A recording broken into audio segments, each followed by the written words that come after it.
Muy buenas noches, ingeniero. En esta oportunidad nos tocó exponer lo que es aplicación profesional e importancia académica de la mecánica estructural y dinámica estructural en la construcción. Y el segundo tema, que es sismicidad en el Perú y en el mundo. El que va a exponer el primer tema es lo que es, yo soy Ramírez Ortiz Axel Rodolfo. ¿Qué se entiende por disciplina de ingeniería civil? La investigación en ingeniería civil se nutre del conocimiento aportado por materias científicas más básicas, como las matemáticas, la física y la química. Estos saberes, sumados a otros más, se aplican para resolver problemas relacionados con la ciudad y todo su entorno. El campo, el mar, el aire y otros elementos que conforman nuestra nación. Los problemas de nuestra especialidad son muchos y de distinta índole. Por ejemplo, desde tiempos muy antiguos el ser humano ha debido resolver el problema de vivienda. ¿Por qué hablar de la ética de la ingeniería civil? Un profesional excelente en ingeniería civil es aquel que combina una magnífica preparación técnica con una conciencia ética que le ayude a desempeñar su trabajo con atención a todos los implicados, y quienes ejercen una profesión o se preparan para ejercerla necesitan conocer y asumir en libertad los principios éticos de su quehacer. Según sostiene, la ética profesional no es un catálogo de prohibiciones, sino una reflexión vinculada a la vida cotidiana que permite alcanzar la excelencia en el trabajo. La profesión de ingeniero civil. El estudio de las profesiones como elemento integrador de las sociedades ha sido objetivo de estudio de numerosos especialistas a lo largo de la historia. A continuación, vamos a resumir las principales conclusiones a las que se ha llegado en cuanto al significado del término profesión, y particularizaremos para la que nos ocupa en el presente trabajo, que es la profesión del ingeniero civil. Campos de acción del ingeniero civil: diseño estructural y construcción de edificios, diseño de carreteras y caminos, diseño y construcción de aeropuertos, diseño y construcción de ferrocarriles, diseño, construcción y operación de sistemas de distribución de agua potable, diseño, construcción y operación de sistemas de colectoras y pluviales, diseño y construcción de sistemas de colectores de aguas servidas, diseño y construcción de represas tierra y concreto, diseño y construcción de operación de recursos de agua, diseño y construcción de fundaciones, diseño y construcción de muros de sostenimiento, diseño, construcción y operación de plantas de tratamiento de agua, diseño, construcción y operación de tratamiento de plantas de aguas servidas, diseño y construcción de canales, diseño y construcción de sistemas hidráulicas, diseño y construcción de desarrollos urbanos y planificación de obras de ingeniería. El perfil profesional: los profesionales con alto nivel tecnológico, que son científicos y técnicos, capaces de resolver problemas de infraestructura para la comunidad, individuos creativos y pragmáticos, que decidan bajo criterios técnicos y económicos, teniendo en cuenta al hombre y el ambiente. Bueno, a continuación mi compañero Julio va a seguir con la exposición. Siguiendo con la exposición, vamos a hablar sobre áreas profesionales que mencionan los siguientes, ¿no? Tenemos las vías de transporte, hidráulica, geotecnia, estructuras, construcción. Siguiente, compañero.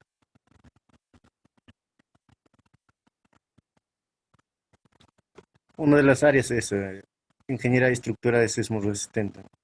La ingeniería estructural de sismo resistente es una disciplina que surgió no hace mucho tiempo y surgió como una manera de dar solución a las catástrofes que surgieron a raíz de terremotos.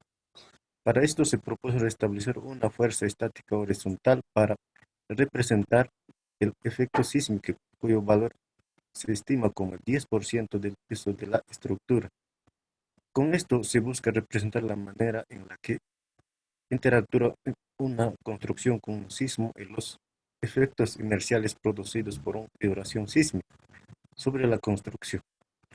La ingeniería estructural sismo resistente tiene un principal objetivo: es buscar, analizar, diseñar y construir estructuras que brinden soporte, seguridad, resistencia al momento de un sismo. Esto con el fin de que se logren evitar las diferentes catástrofes a un raíz del sismo. Siguiente.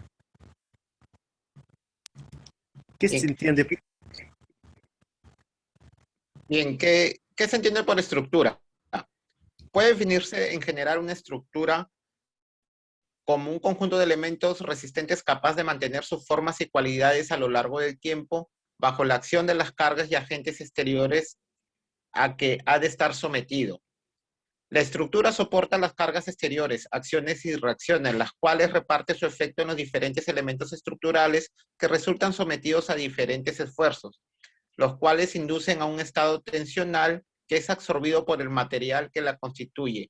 Hay diferentes tipos de estructuras, elementos lineales sencillos, estructuras de barras, estructuras laminares, continuos tridimensionales. La ingeniería estructural se conoce como ingeniería al área o disciplina de la ingeniería que incluye el conjunto de conocimientos científicos técnicos necesarios en las fases del proceso de concepción, diseño y fabricación de los sistemas estructurales que son necesarios para soportar las actividades humanas. La ingeniería estructural se divide en 4 fases: concepción, análisis, diseño y fabricación. La mecánica estructural. La base teórica de la ingeniería estructural es la mecánica estructural, que tiene por objeto la investigación de las mejores formas y dimensiones que se ha de dar a los elementos de una construcción para permitirle resistir a las acciones que la solicitan, así como para obtener el resultado de la manera más económica posible. Dinámica estructural. La dinámica estructural se ocupa de caracterizar las propiedades estructurales y el comportamiento de las estructuras. Las propiedades estructurales se expresan mediante una serie de parámetros modales, cada uno de los cuales consiste en una forma modal con una frecuencia natural de resonancia y un valor de amortiguación. Los parámetros modales se derivan de un modelo matemático que describe la relación entre una excitación, que es la entrada, y una respuesta, que es la salida. Estos parámetros pueden obtenerse utilizando análisis modal clásico o análisis modal operacional. Métodos de análisis.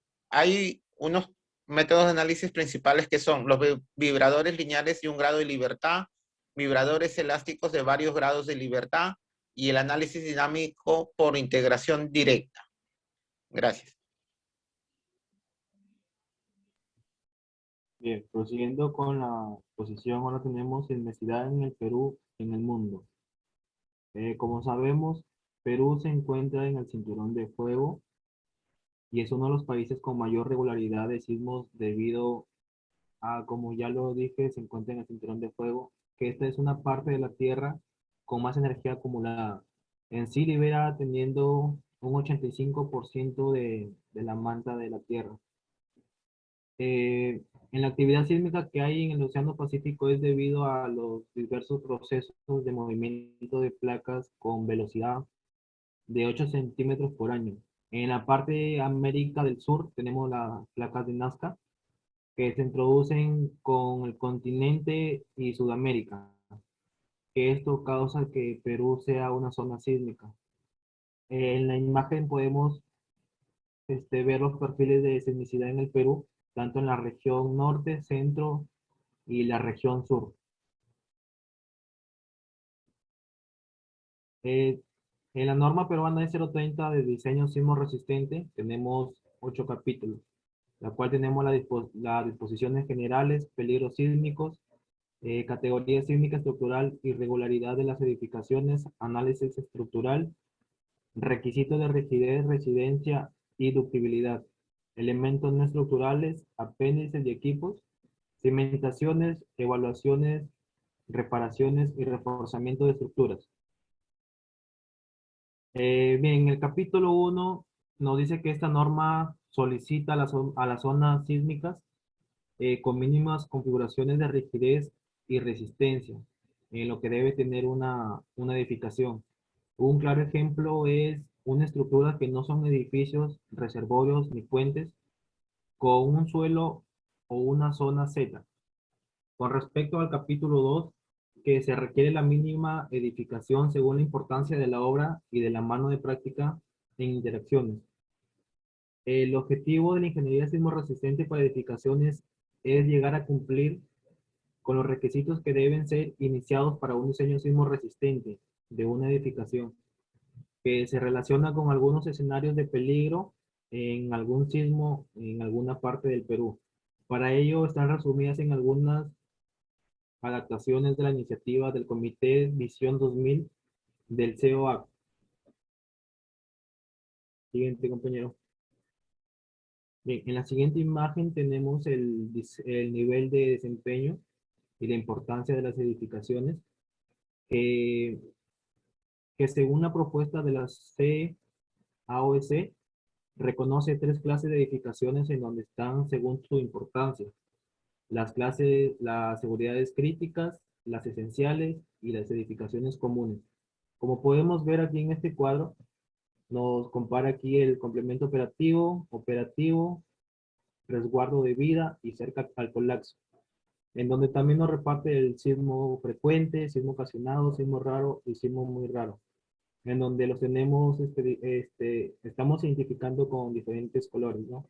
El sismo común está de color verde, el sismo esencial de color azul y el sismo de seguridad crítica en color rojo.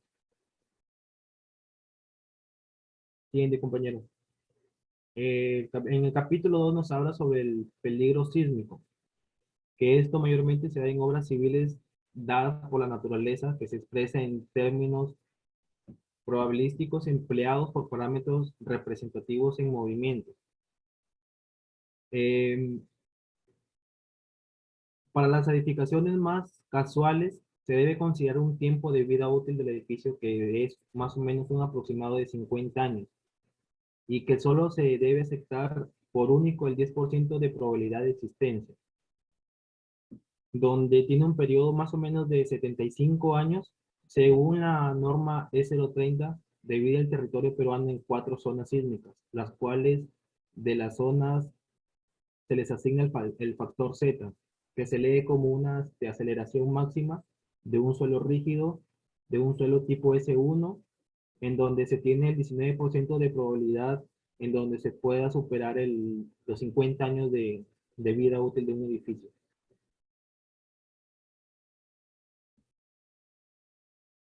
Bien, ahora tenemos el estudio peligro sísmico en el Perú.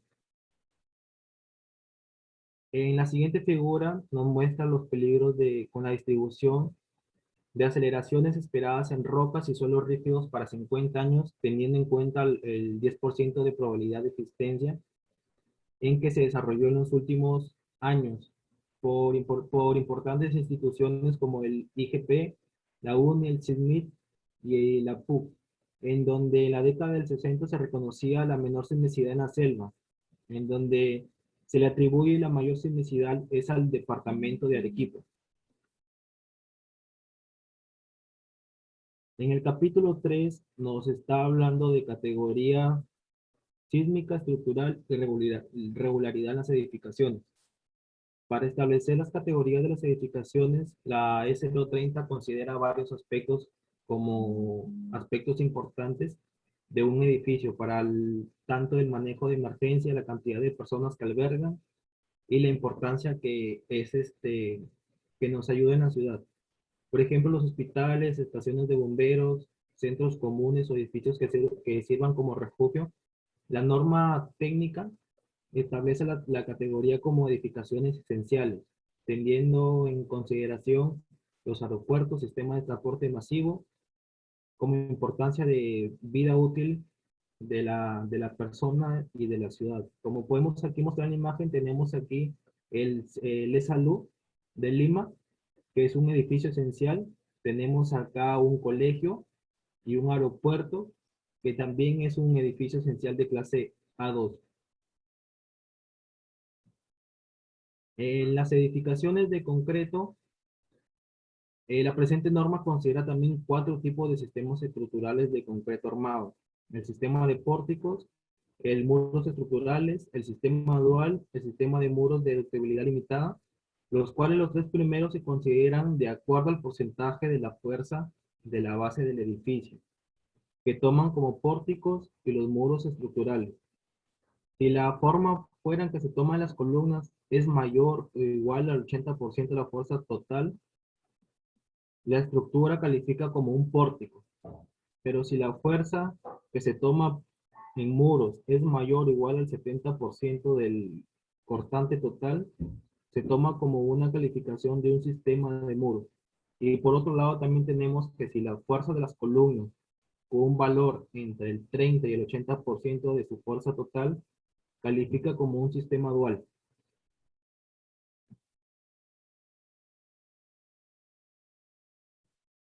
Y ahí tenemos el edificio de albañilería confinada, que es una clasificación de los sistemas estructurales, en donde nos habla que la resistencia lateral está dada fundamentalmente por muros de albañilería confinada o armada. En el capítulo 4 nos habla sobre el análisis estructural, en donde donde la presente norma para estructuras regulares se puede asumir que las asociaciones sísmicas actúan independientemente en una sola dirección, principalmente dada en la estructura. Para las estructuras irregulares es necesario que las orientaciones de los resultados en cuanto a deformaciones globales y también a las mayores exigencias internas por cada componente y eje sismo resistente. La E030 da como importancia de reflejar la distribución esencial de masas y de rigidez. Como podemos observar, ahí tenemos el sismo de piso rígido y el diagrama rígido, que es un modelo para edificios de diagrama rígido. Siguiente, compañero. También tenemos los modos de vibración de un edificio con diagrama rígido, que en donde hablamos que hoy en día los programas en computadora, en los programas actuales, tanto como el SAC2000, el ETABS, nos permiten representar adecuadamente la rigidez de un sistema estructural mediante elementos lineales y elementos bidimensionales. Entonces, por lo tanto, si el edificio tiene sistema de pisos que se puede suponer como una deformación en su propio plano, para presentar directamente la distribución de masa de un edificio se puede a través de cargas muertas y vivas, empleando un análisis de carga por gravedad. Por lo tanto, en un edificio de diagrama rígido, el número de nodos de vibración es igual a 3 veces el número de pisos.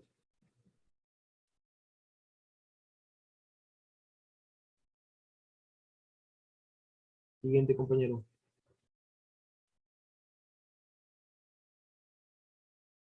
En el capítulo 5 hablamos sobre la rigidez, sobre los requisitos de rigidez, resistencia y ductibilidad, en donde la norma E030 nos dice que los desplazamientos laterales por los sismos se calculan al multiplicar los resultados obtenidos en el análisis lineal con reducidas por el 0.75 R para estructuras regulares y por 0.85 R para estructuras irregulares.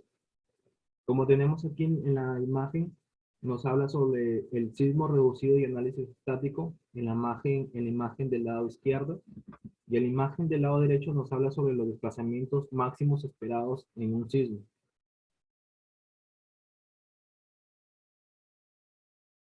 Desplazamientos laterales relativos admisibles. La norma E020 establece límites para el desplazamiento lateral según el tipo de estructuras por medio de dimensiones o derivas de entrepiso. Como por ejemplo tenemos un edificio de concreto armado con límite de deriva que es el 7%, y para un edificio de albañilería tenemos que es el 5%, que como tal lo muestra la siguiente imagen, ¿no? Que nos habla sobre el límite para el desplazamiento entre pisos, donde tenemos el material como el concreto armado, el acero, la albañilería, la madera y muros de ductibilidad limitada, en donde cada uno tiene, por ejemplo, el concreto armado, tenemos el 7%, el acero el 10%, la albañilería el 5%, la madera el 10%, y muros de ductibilidad que es el 5%.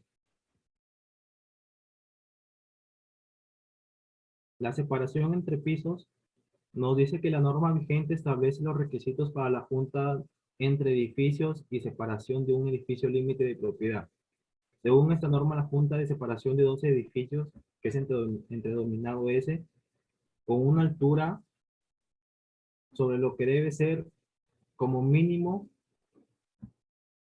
2/3 del edificio de desplazamientos máximos inelásticos, que viene a ser un valor de 0.06 h de la altura.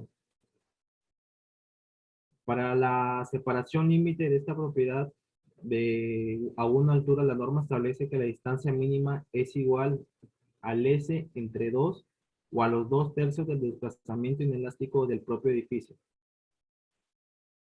Aquí también como lo podemos ver en la figura, ¿no? En el capítulo 6 nos habla sobre los elementos no estructurales, apéndices y equipos, en donde nos dice que esta norma considera los elementos no estructurales aquellos aportes a la rigidez y resistencia lateral que es despreciable, ya que son muy flexibles y poco resistentes.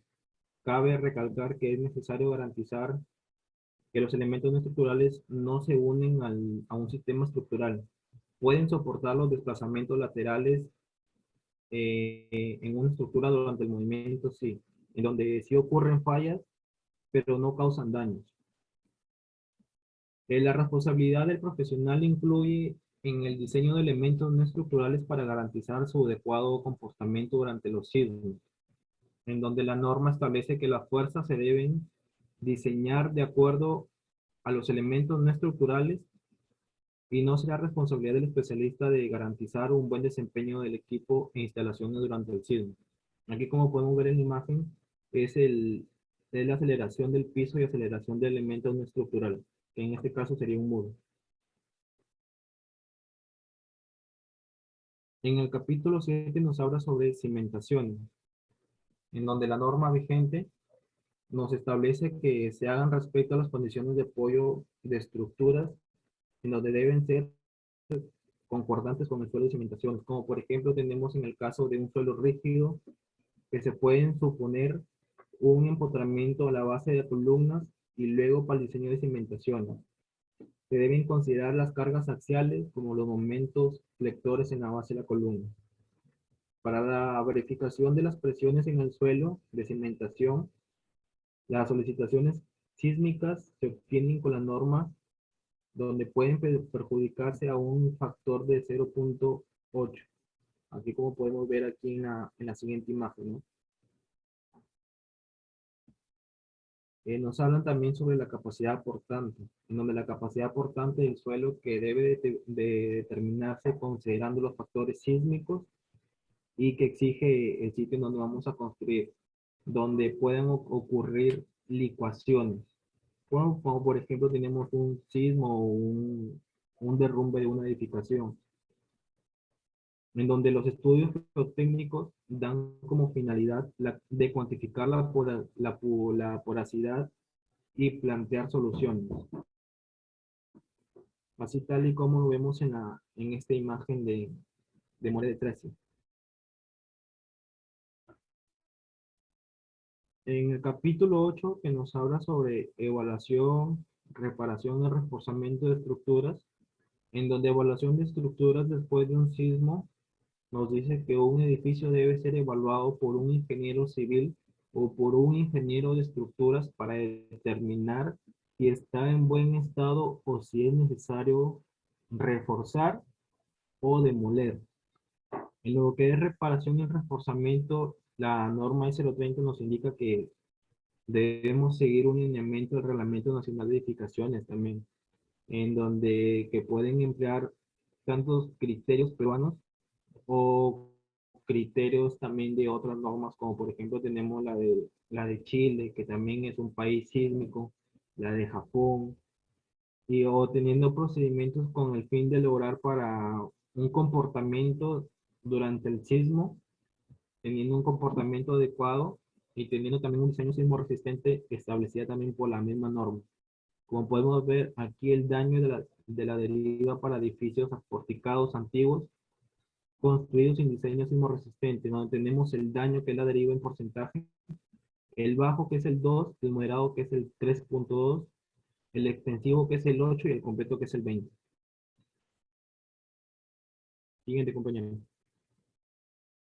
En el capítulo 9 tenemos la instrumentación, en donde de acuerdo a esta norma,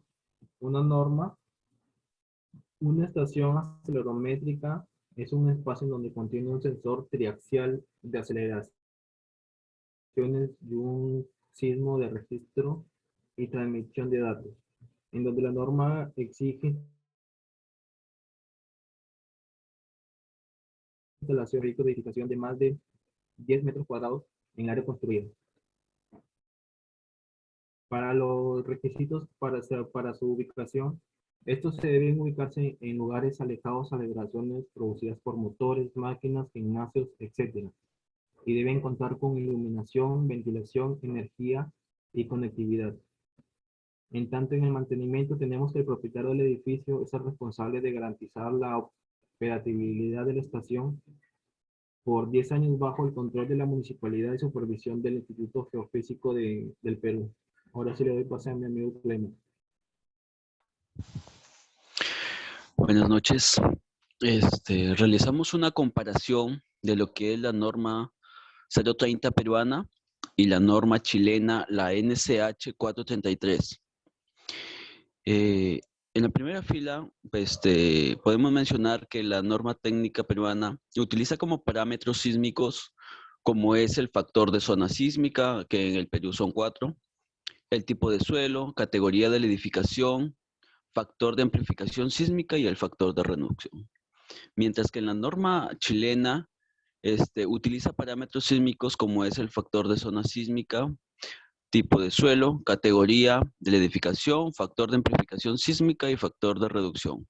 Se puede decir que con respecto a la utilización de parámetros es igual. En la segunda fila, en la norma técnica peruana, se consideran 4 zonas sísmicas, teniendo entre sus factores de zonas Z igual a 0.10, 0.25, 0.35 y 0.45 respectivamente.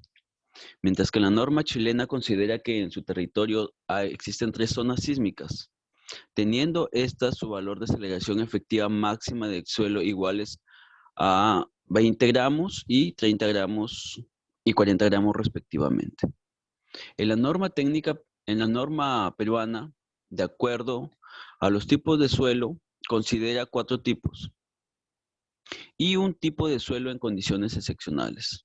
En la norma chilena, considera 5 tipos de suelos y un suelo excepcional. En la norma peruana, el factor de amplificación sísmica considera que dicho factor, entre comillas, C, sea como mínimo 2.5 cuando el periodo natural es menor que TP. Si el periodo natural es mayor que TP y TL, se aplican fórmulas establecidas en el punto 2.5 de la norma.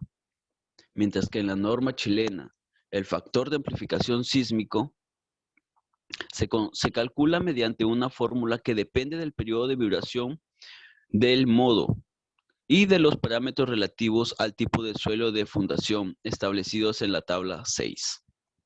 En la norma peruana, el factor de reducción de fuerzas sísmicas utiliza el factor R, que depende del factor de respuesta RO y de las irregularidades en planta y altura. En la norma chilena, para hallar este factor R, el cual depende del periodo fundamental de la estructura, del periodo de suelo TO y del factor de respuesta RO. Podemos extraer un extracto de lo que menciona Alfaro Ríos en su tesis de estudio comparativo de la norma peruana y la norma sismorresistente chilena. Menciona o recomienda que la norma peruana pueda optar por una idea planteada por la norma chilena con respecto al cálculo del factor de reducción de las fuerzas sísmicas R. Esto quiere decir que el factor de reducción de fuerzas sísmicas dependa también del periodo de vibración T de la estructura sometidas a cargas estáticas. Si bien es cierto que la norma 030 utiliza los factores de irregularidad, que son valores que se han asignado a los diferentes tipos de irregularidades que pueden tener las estructuras, se recomienda que se considere la utilización del periodo fundamental de la estructura T y del cálculo del factor de reducción de las fuerzas sísmicas. Lo que quiere decir esto es que la norma chilena aplica o se realizan los cálculos de acuerdo a los factores que realmente se están ejerciendo o de acuerdo a la estructura. Esto quiere decir que, por ejemplo, en una estructura, un edificio grande, la rigidez no conviene tanto, Y esto ayuda a que en estructuras grandes no haya demasiada sobrecarga y puedan existirse rupturas por el mismo peso. Le doy paso a mi compañero. Buenas noches, ingeniero. Continuando con la exposición, en esta diapositiva podemos apreciar un cuadro donde representa los diferentes eventos sísmicos en el Perú, empezando desde el año 1490 hasta el año 2005. Siguiente, compañero, por favor. También tenemos otro cuadro donde representa los eventos sísmicos, pero ya en América Latina, donde podemos observar que el país que tuvo mayor eventos sísmicos fue Chile, debido a su ubicación. Siguiente, compañero. En el siguiente cuadro nos muestra los eventos sísmicos, pero según la intensidad del sismo. Y en este caso podemos apreciar que Chile es uno de los países con más eventos sísmicos y a su vez el grado de intensidad es mayor. Por ejemplo, 9.5 que se dio en el año 1665. Y como último podemos apreciar que está Perú en el año 2001, donde el grado de intensidad del sismo fue del 8.4. Siguiente, compañero. Bueno, en este cuadro podemos apreciar el análisis comparativo entre las normas de Perú, Chile, Estados Unidos y Japón. En este caso, se ha hecho un análisis comparativo de la respuesta sísmica de un edificio de concreto armado, aplicando las diferentes normas sismorresistentes de Perú, Chile y Estados Unidos y Japón. En este caso podemos observar la fuerza cortante en la base. Se hizo un análisis estático y se obtuvo los resultados para la fuerza cortante en la base en las direcciones XX y YY. Para un tipo de suelo rígido, representando en el siguiente diagrama de barras en este análisis estático. Siguiente, compañero. El siguiente gráfico nos muestra un análisis de la fuerza cortante en la base, pero un análisis dinámico, donde se obtuvo las direcciones ortogonales XX y YY para un tipo de suelo rígido también. Siguiente, compañero. En este gráfico nos muestra el espectro de diseño sísmico. El espectro de diseño sísmico del Perú en la dirección XX para periodos cortos en la zona 1 son menos exigentes frente a los demás espectros. Esto debido a que el factor de zona 1 es 0.1 y a diferencia, el espectro de diseño de Estados Unidos para periodos cortos en la zona 6 es la más rigurosa. Esto debido a que los factores que posee de S y S1 son altos. Siguiente, a ver, compañero. Bueno, y este último cuadro nos representa los desplazamientos laterales y las derivas. Se obtuvo los resultados de los desplazamientos laterales absolutos para un tipo de suelo rígido en las direcciones XX y YY. Este cuadro nos representa la comparación entre las 4 normas diferentes que pusimos, que son de Perú, Chile, Estados Unidos y Japón. Bueno, como una de las conclusiones, podemos decir que la fuerza cortante en la base de un edificio en dirección XX con el sistema dual de concreto armado es 10 veces más que con el análisis estático. Se encuentra en la norma de Japón, Estados Unidos, y representa la mayor fuerza cortante estática frente a las demás normas sísmicas, seguida de Perú y de Chile respectivamente. Bueno, ingeniero, creo que eso hemos podido investigar. Creo que con eso damos fin a la exposición.